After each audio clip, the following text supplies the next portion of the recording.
The 4 Days of Naples of September 1943, Le Quattro Giornate di Napoli, were not a minor episode but a decisive chapter in Italy's Second World War. They form one of the very few examples of southern Italian resistance that actually preceded the later organized Italian resistance. Naples became the first European city to free itself from Nazi occupation. Strictly speaking, only the days from the 27th to the 30th of September were the crucial 4, yet the fighting spirit had been fermenting far longer. Naples had never loved war, but, as one of Italy's most important ports, it could not avoid it. The city endured a devastating aerial siege, about 200 bombings, 181 in 1943 alone. The raids soon shifted from strategic to outright terror, producing tens of thousands of civilian victims.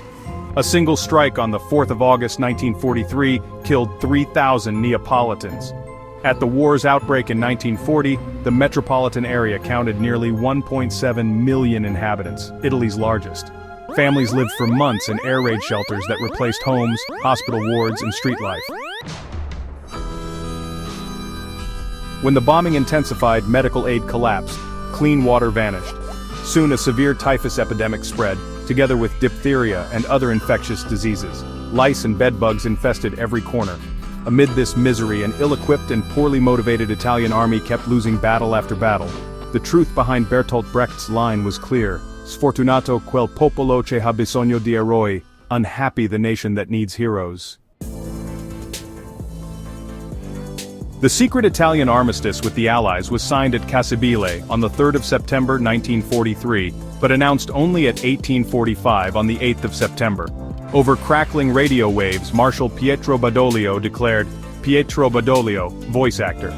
Recognizing the impossibility of continuing the unequal struggle against an overwhelming adversary, the Italian government has asked General Eisenhower for an armistice. The request has been accepted. Consequently, all acts of hostility against Anglo-American forces must cease. Italian forces will react to attacks from any other quarter. Electric power faltered so badly that many sirens failed. Parts of the city never heard the broadcast. Those who did rejoiced, believing the war finished. It was not. On that very evening, only a few hundred German soldiers manned Naples' anti-aircraft batteries. Yet just outside the city stood full battle groups. Hermann Göring troops around Villa Laterno, the 15th Division, and the 16th Panzer in the Salerno area. About 20,000 Germans in Campania, 2,000 of whom would soon march into Naples. The Italian armed forces from Naples to the Alps found themselves leaderless. Headquarters had ordered only a halt to fighting the Anglo-Americans, saying nothing about the Germans. By dawn on 9 September, German units occupied Capodichino and Pomigliano d'Arco airfields, coastal batteries, observation posts, then set up roadblocks. Italian units, roughly 5,000 men in all Campania, had no clear orders. Yet that same afternoon, faced with looting of stores and forced disarmament, carabinieri, sailors and plain citizens began the first scattered acts of resistance. Morning of 10 September, the tension exploded. In Piazza del Plebiscito, Italian soldiers, helped by civilians, blocked German trucks, opened fire and killed 3 Wehrmacht men. German retaliation was savage. They torched the Biblioteca Nazionale, then shot down unarmed citizens who tried to save books and artworks.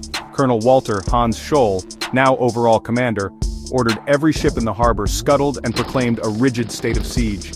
Any disobedience would mean summary execution. Soldiers and carabinieri who returned fire were lined up and shot while the population was forced to watch. University students staged a peaceful protest. German tanks answered with machine gun bursts, leaving bodies strewn across Via Partenope. Between 10 and 11 September, Germans seized the garrisons at Capua, Aversa, Caserta, San Giorgio a Cremano, and attacked the Regina Elena barracks plus the carabinieri posts of San Potito and Poggioreale. At Castel dell'Ovo, 20 Italian coast watchers and 40 civilians were captured and executed on the spot. Sunday, 12 September, became a day of terror.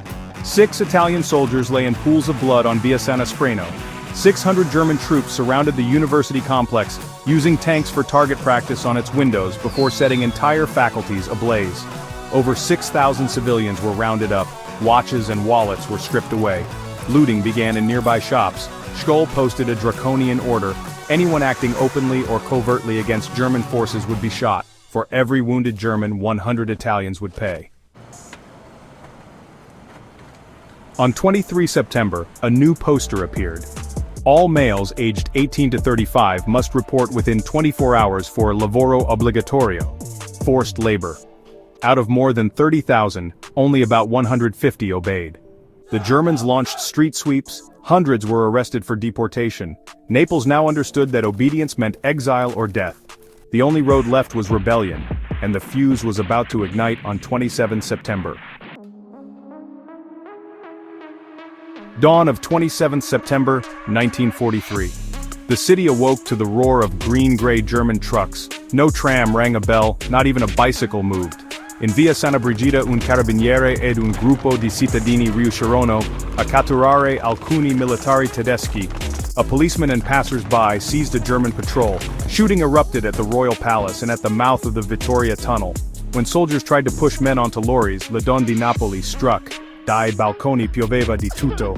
Tegole, pietre, acqua bollente, tiles, stones, scalding water rained down, shattering the roundup and letting the prisoners escape. Teenage scugnizzi thrust flaming straw against the tracks of the panzers. Many fell under machine gun fire, but the steel monsters stopped. Inside the Littorio Stadium, today's Piazza Quattro Giornate, thousands of hostages already waited for deportation. Lieutenant Enzo Stimolo, veteran of Africa, rallied sailors and civilians, stormed Castel Sant'Elmo, and dopo feroci combattimenti seized rifles, grenades and machine guns. He then marched on the stadium and forced the guards to free the captives. Tram bodies were toppled, furniture and rubble heaped. Le barricate sigillarono ogni uscita dalla città. Naples, unplanned and leaderless, had crossed the point of no return. The insurrection had begun. 28th and 29th September, the fight spread in ogni angolo della città. Capodimonte, Porta Capuana, the Sanita Bridge, Vomero Hill, all blazed. 23-year-old Maddalena Lanuccia Cerasuolo raced to the Sanita Bridge where German sappers were wiring dynamite. With her father and a few volunteers, she engaged the engineers at close range and saved the span. Today, it is officially Ponte Maddalena Cerasuolo. At the San Nazaro High School, 70-year-old Professor Antonio Tarsia, in Curia, assumeva I pieni poteri civili e militari, over the rebel quarters. Long-term patients of the Ospedale degli Incurabili, rifles hidden in coffins, defended their ward. I Femminilli, Naples' transgender community, fought sparando al fianco di noi altri, shoulder to shoulder with dockers and students. 12-year-old Gennaro Capuozzo was killed at Capodimonte while attacking 4 tanks. Many child fighters later received medals alla memoria. Psychological war joined street combat. Insurgents spread the false alarm of an imminent Allied landing at Bagnoli, unsettling German headquarters. On 29 September, Lieutenant Stimolo met Colonel Scholl in Corso Vittorio Emanuele. The pact was stark. Scholl ottenne di aver libero il passaggio per uscire da Napoli, ma solo in cambio del rilascio degli ostaggi. For the first time in occupied Europe, Nazi officers negotiated as equals with a citizen revolt.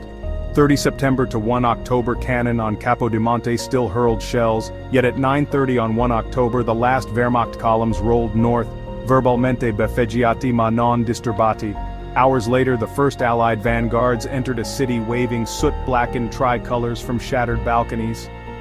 Field Marshal Kesselring radioed Berlin that the Naples evacuation was complete, and Vesuvius, locals joked, si tolse il cappello, ending its rumbling eruption as the Germans left. The toll can never be exact. Cemetery registers list 562 caduti, the Partisan Commission 155. All agree that centenaria of insurgents and civilians died and more than 1,500 fought with arms in hand. The revolt also spared roughly 1,000 Neapolitan Jews from deportation. For its stand, the city received the Medaglia d'Oro al Valor Militare, Italy's highest war honor. Le Quattro Giornate demonstrate how a popolo costretto alla disperazione can turn despair into steel. Women, children, professors, prisoners, transgender performers, hospital patients, all proved that solidarity, creativity, and sheer courage can paralyze a professional army. The uprising vindicates an old warning, mai far perdere la pazienza a un popolo paziente. As the Korean War Veterans Memorial would later carve in stone, freedom is not free. Naples paid its price so its children could inherit dignity and the right to speak and think freely. Liberty is a fragile sapling, only constant care keeps it from being uprooted. Any power that forgets this truth may indeed be reduced, like Hitler wished for Naples, to cenere e fango, soil and dust, but only at a terrible cost in human lives.